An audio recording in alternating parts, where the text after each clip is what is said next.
SRK government PG college Rajsamand BA first year sociology के सभी students का स्वागत है।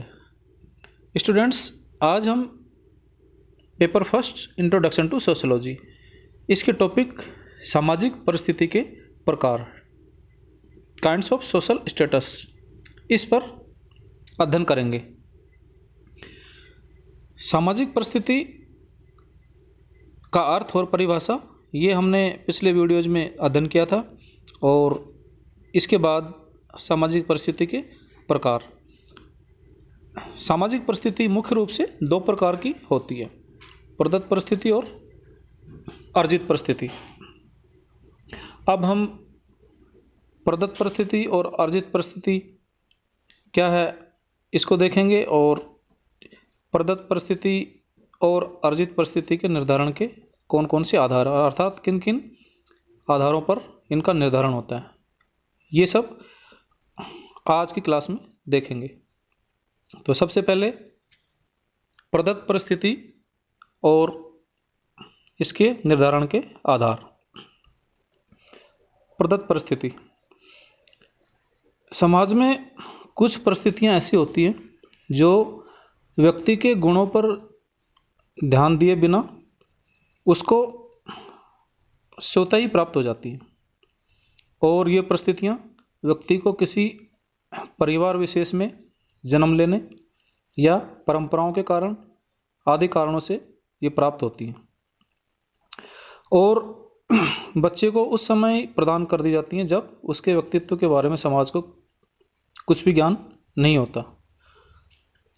समाज में जो प्रदत्त परिस्थितियां हैं वो पहले से ही मौजूद होती हैं, और नए जो जन्म लेने वाले जो बच्चे हैं उनको ये दे दी जाती हैं।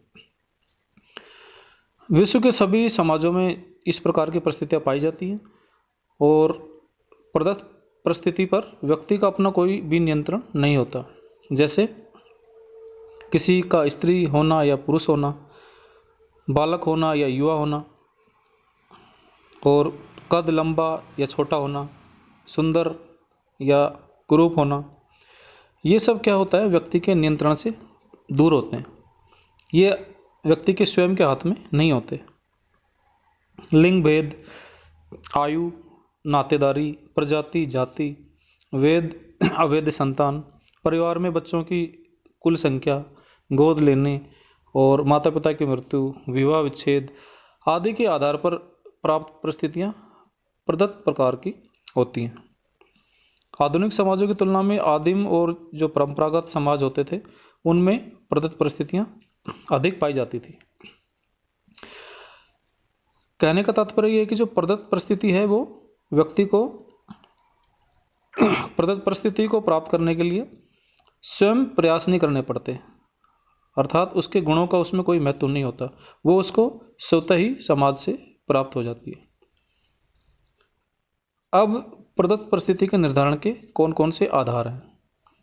इनमें से कुछ मुख्य आधार हैं, जैसे लिंग भेद, आयु भेद, नातेदारी, जन्म, शारीरिक विशेषताएं, जाति एवं प्रजाति।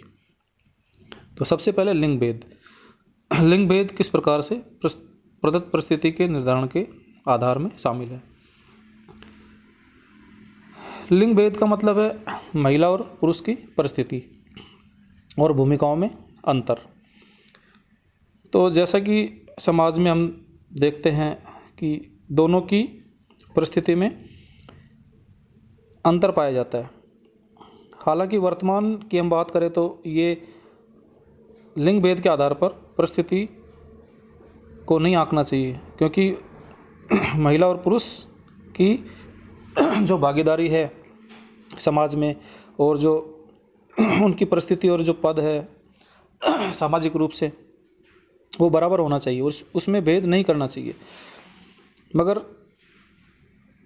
आज से हम काफ़ी साल पहले अगर जाएं तो हम ये देखते हैं कि लिंग भेद के आधार पर सामाजिक परिस्थिति का निर्धारण होता था। जैसे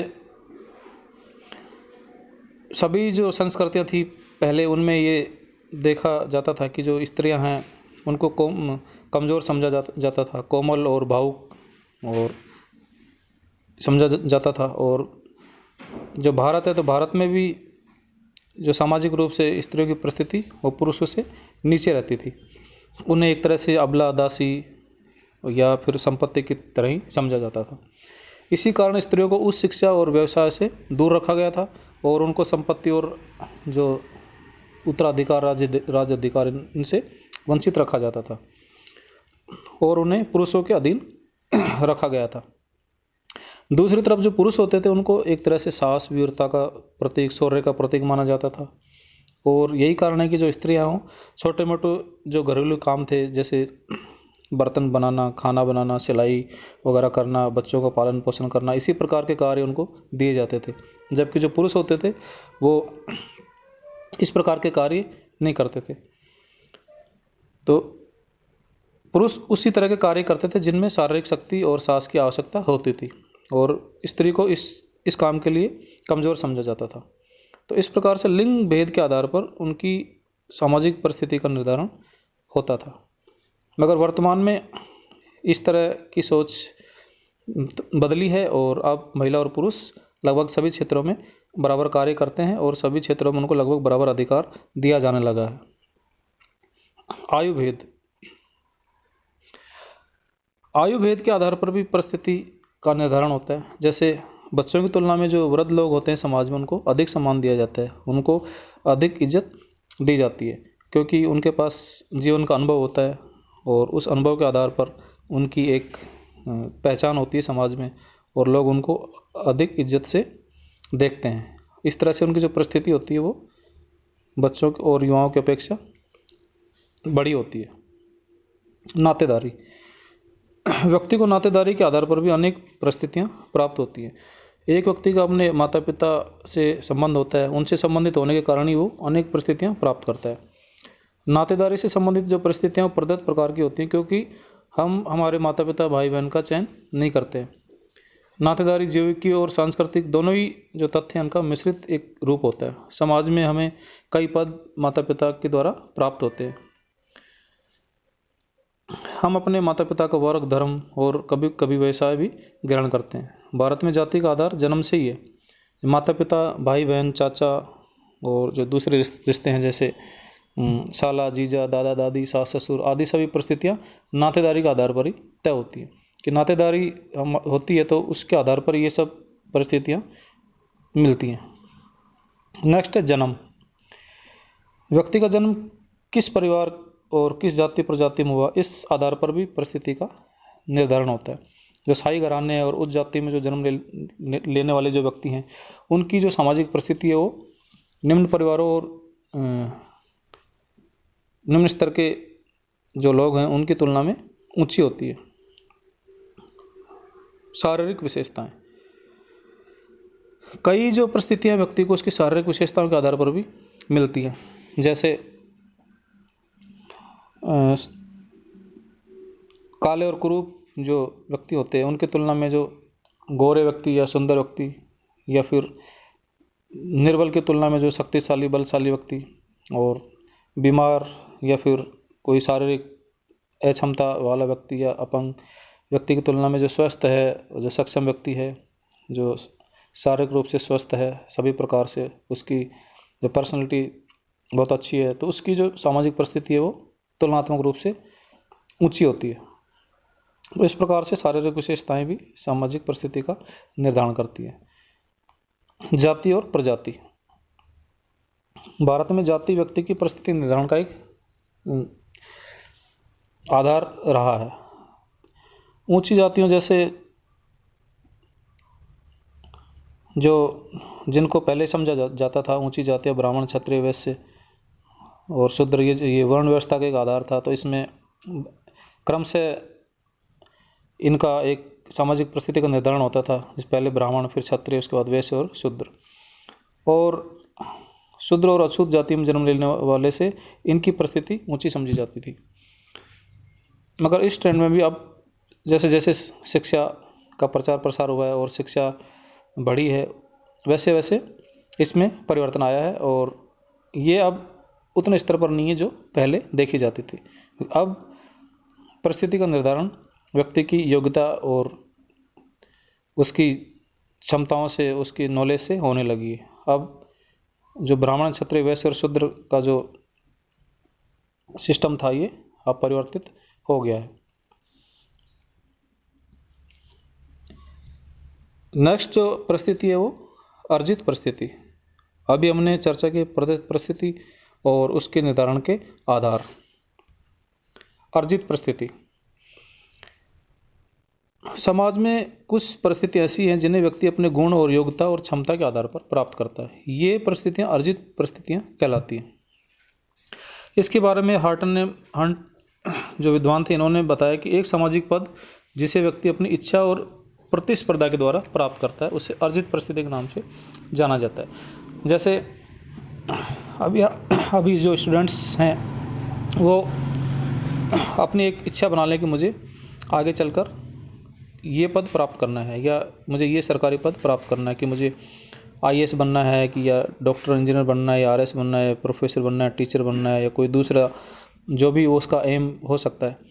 तो उसको एम बना के और कंपटीशन में सेलेक्ट होके वो जिस पद को प्राप्त करता है वो उसकी अर्जित परिस्थिति कहलाती है।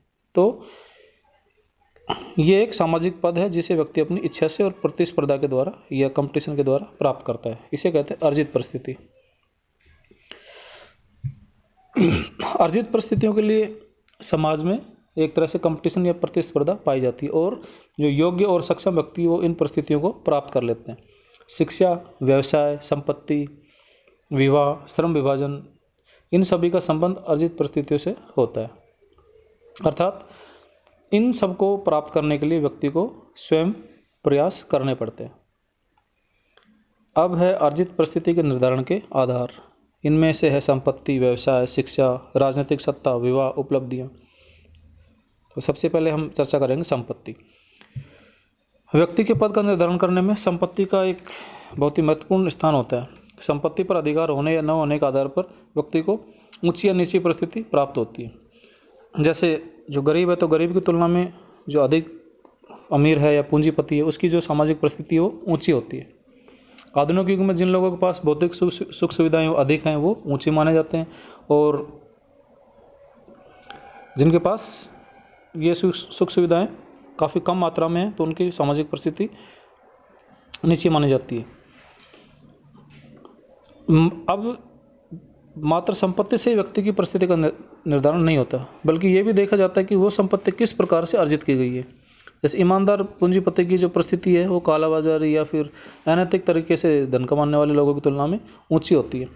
एक व्यक्ति वो जो ईमानदारी से रहते अपना कार्य करता है और अपनी संपत्ति को बढ़ाता है और एक ऊंची सामाजिक परिस्थिति को प्राप्त करता है। दूसरा व्यक्ति जो गैरकानूनी तरीकों से संपत्ति को बढ़ाता है तो उसकी तुलना में जो ईमानदार व्यक्ति है उसकी सामाजिक परिस्थिति ऊंची होती है। व्यवसाय भी व्यक्ति की सामाजिक परिस्थिति का निर्धारण करता है। जैसे व्यक्ति का व्यवसाय क्या है, वो क्या कार्य करता है, कि वो किस पद पर है, जैसे आईएएस है, प्रोफेसर है, डॉक्टर इंजीनियर है या कोई छोटी पोस्ट पे है, सेकंड ग्रेड, थर्ड ग्रेड या फिर पियोन या फिर मजदूर, किसान आदि। तो इनमें तुलनात्मक रूप से जो बड़ी पोस्ट के व्यक्ति होते हैं उनकी सामाजिक परिस्थिति ऊंची मानी जाती है। तो इस तरह से व्यवसाय के आधार पर अर्जित परिस्थिति का निर्धारण होता है। शिक्षा, अशिक्षित की तुलना में जो शिक्षित है उसकी परिस्थिति ऊंची होती है और कम पढ़े लिखे व्यक्ति की तुलना में जो अधिक पढ़ा लिखा है, जिसके पास अधिक बड़ी ऊंची डिग्रियां हैं, उसकी परिस्थिति ऊंची होती है। इसी तरह से राजनीतिक सत्ता के आधार पर भी परिस्थितियों में अंतर पाया जाता है। साधारण लोगों की अपेक्षा जो सत्ता और राजनीतिक अधिकार प्राप्त व्यक्ति हैं उनकी सामाजिक परिस्थिति ऊंची होती है। जैसे एक कोई साधारण व्यक्ति है और दूसरी तरफ कोई राजनीतिक सत्ता वाला व्यक्ति है, जैसे एमएलए, एमपी है या कोई मिनिस्टर है, तो उनकी जो परिस्थिति है वो ऊंची होती है। विवाह भी व्यक्ति की कई परिस्थितियों का निर्धारण करता है। जैसे विवाह करने के बाद व्यक्ति, महिला पुरुष हैं वो जो पत्नी पति बनते हैं और माता पिता बनते हैं, और उनकी जो दूसरी परिस्थितियाँ जो विवाह से जुड़ी होती हैं, जैसे जीजा, जवाई, बहू, भाभी, इस प्रकार की जो परिस्थितियाँ हैं, सास, ननद, तो ये सब परिस्थितियाँ विवाह करने के बाद ही प्राप्त होती हैं। और जैसे विधवा हैं, विधुर हैं, और सजातीय और अंतर्जातीय विवाह, एक विवाह, ये इस प्रकार के जो आधार हैं, इन आधारों पर भी समाज में अलग अलग सामाजिक परिस्थितियाँ प्राप्त की जाती हैं। उपलब्धियाँ, व्यक्ति द्वारा मेहनत करके प्राप्त जो उपलब्धियाँ हैं, उसकी सामाजिक परिस्थिति का निर्धारण करती हैं। जो व्यक्ति मेहनत करके अपनी उपलब्धियों को हासिल करता है, वो भी व्यक्ति की सामाजिक परिस्थिति का निर्धारण करती हैं। अब ये उपलब्धियाँ जैसे धार्मिक, सामाजिक, शैक्षणिक, राजनीतिक या खेलकूद आदि क्षेत्र में हो सकती हैं। एक अच्छे खिलाड़ी और या कोई वैज्ञानिक है, या कोई संगीतकार है, कलाकार है, से साहित्यकार है, कवि है, इनकी सभी की सामाजिक परिस्थिति ऊंची होती है। तो इस तरह से हमने ये डिस्कस किया आज की क्लास में कि जो सामाजिक परिस्थिति के प्रकार हैं, प्रदत्त परिस्थिति और अर्जित परिस्थिति, ये क्या है और इनके निर्धारण के कौन कौन से आधार हैं। Thank you.